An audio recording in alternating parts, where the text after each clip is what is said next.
Hello friends, આજે આપણે બનાવીશું ચટપટી અને સૌને ભાવે એવી ફુદીનાની સેવ.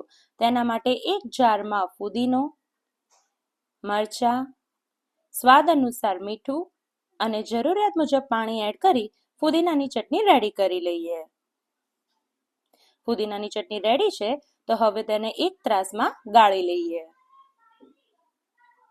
હવે તેમાં સ્વાદ અનુસાર મીઠું, ચપટીક ફૂડ કલર જે ઓપ્શનલ છે, તેને મિક્સ કરી ચણાનો લોટ એડ કરી અને સેવનો લોટ તૈયાર કરી લઈએ. તેમાં જરૂરિયાત મુજબ પાણી એડ કરી સેવનો લોટ તૈયાર કરી લઈએ. સેવનો લોટ તૈયાર છે. હવે સંચાને તેલથી બધી બાજુ ગ્રીસ કરી લઈએ અને હાથમાં પણ થોડું તેલ લઈ લોટના લુવા કરી સંચાની અંદર એડ કરી ગરમ ગરમ તેલમાં સેવને તળી લઈએ.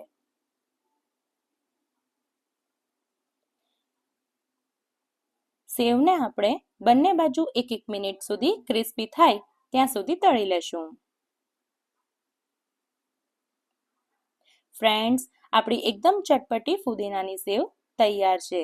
તળાઈ જાય ત્યારબાદ તેમાં જલજીરાને સ્પ્રિંકલ કરો.